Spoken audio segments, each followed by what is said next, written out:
ya jelas sudah out of context.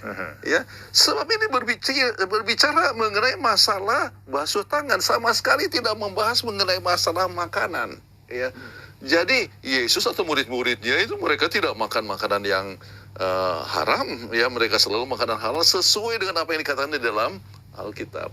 Jadi pendeta ingin menekankan bahwa Matius pasal 15 ini bukanlah mengenai soal makanan, tetapi video yang akan kita bahas di sini berjudul Kencing Unta Halal, Daging Babi Haram.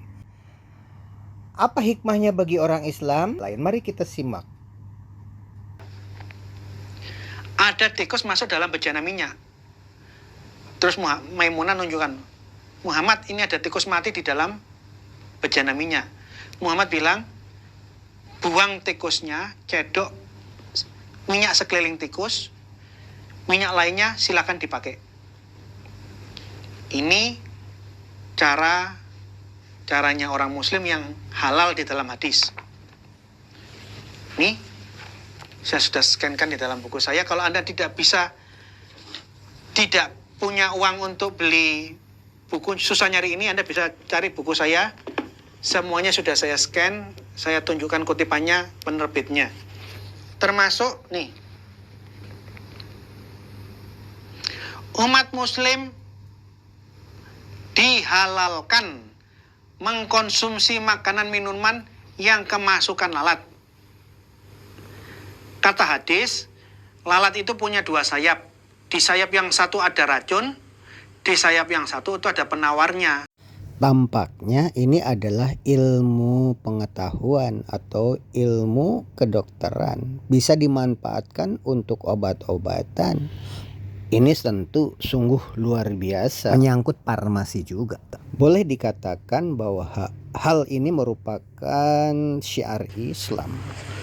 Di dalam surah Al-Baqarah 173 ada ayat yang mengizinkan makan babi kalau terpaksa. Jadi kalau orang muslim dalam suatu kondisi yang terpaksa, maka babi pun, bangkai pun boleh dimakan dan itu tidak dosa. Itu katanya Quran. Bapak Pendeta Gracia Velo, saya mengucapkan terima kasih karena saya kemarin dioperasi jantung dan dokter menawarkan untuk pengencer darah itu mempergunakan ada bagian-bagian terkecil dari babi dan tidak ada jalan lain. Maka saya pun tenang.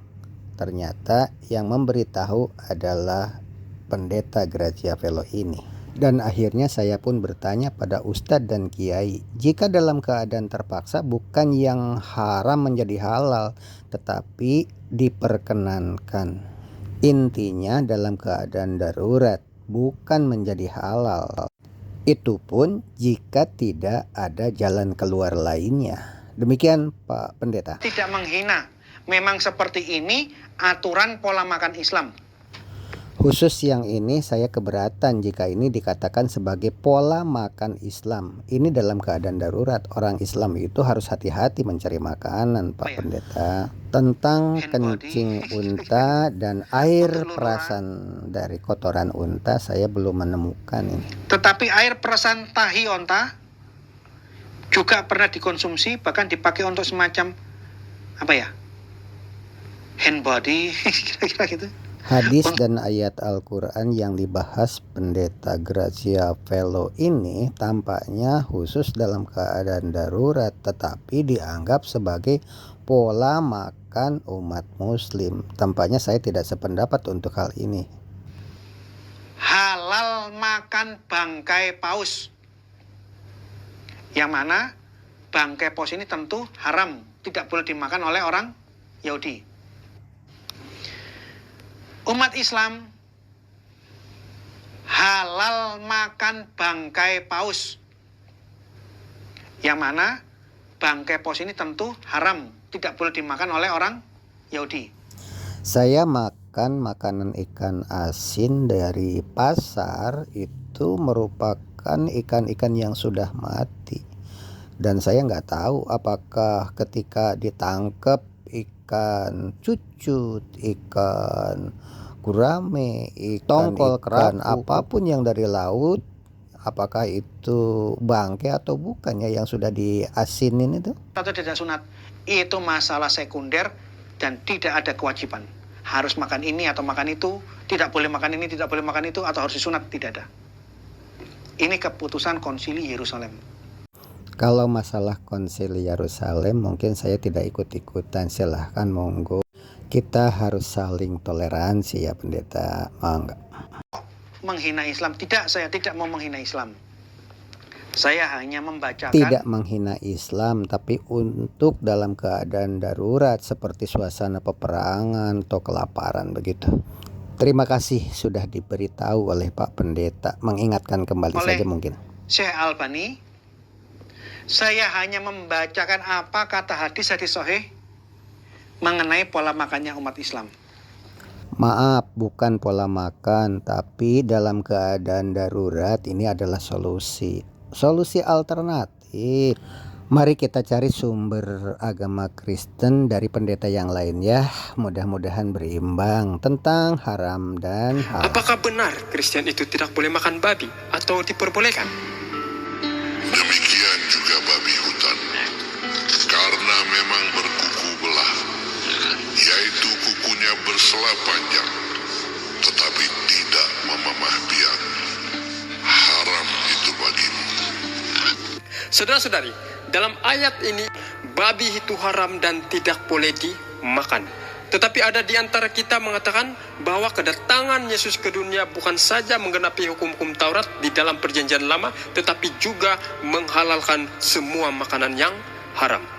Ada ratusan hukum di dalam perjanjian lama yang sebenarnya mustahil boleh dilakukan secara sempurna oleh manusia. Maka Yesus datang ke dunia untuk menggenapi hukum tersebut. Dari yang tidak boleh dimakan sudah. Dari yang haram jadi tidak haram. Itulah sangkaan kita selama ini. Tapi apakah ada bukti bahwa semua yang haram itu sudah dihalalkan? Atau apakah makanan halal dan haram sudah dihapuskan dalam Alkitab saat kematian Yesus di kayu salib? Banyak di antara kita mengatakan semua binatang itu semua sudah dihalalkan dan ada buktinya di dalam Alkitab. Karena bukan masuk ke dalam hati, tetapi ke dalam perutnya, lalu dibuang di jamban.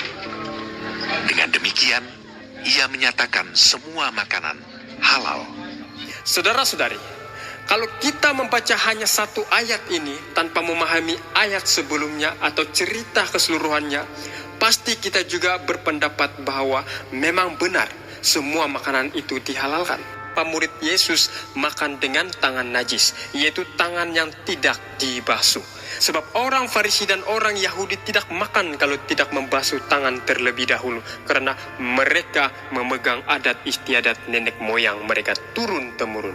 Karena dari hati timbul segala pikiran jahat, pembunuhan, perzinahan, percabulan, pencurian, sumpah palsu dan hujat. Itulah yang menajiskan orang. Tetapi makan dengan tangan yang tidak dibasuh tidak menajiskan orang. Jadi kesimpulannya adalah makanan yang murid-murid Yesus makan dengan tangan kotor itu tidak menajiskan orang. Tetapi perkataan yang keluar dari mulut orang Farisi dan ahli Taurat itulah yang menajiskan orang. Karena dari hati timbul segala pikiran jahat termasuk menghakimi sesama manusia, dan ajaran yang mereka ajarkan ialah perintah manusia, tetapi perintah Allah mereka abaikan. Jadi dengan tangan yang tidak dibasuh tidak menajiskan orang. Nah, jadi ini masalah tidak basuh tangan dan sama sekali tidak berbicara soal makanan. Penayangan Dr. Bambang Nursena, beliau mengatakan bahwa adalah sebagai berikut, makanan haram dan halal sudah tidak ada lagi berdasar Alkitab.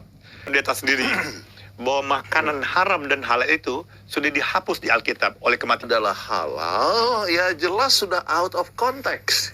Ya, sebab ini berbicara mengenai masalah basuh tangan, sama sekali tidak membahas mengenai masalah makanan. Ya, jadi Yesus atau murid-muridnya itu mereka tidak makan makanan yang haram, ya mereka selalu makanan halal sesuai dengan apa yang dikatakan di dalam Alkitab.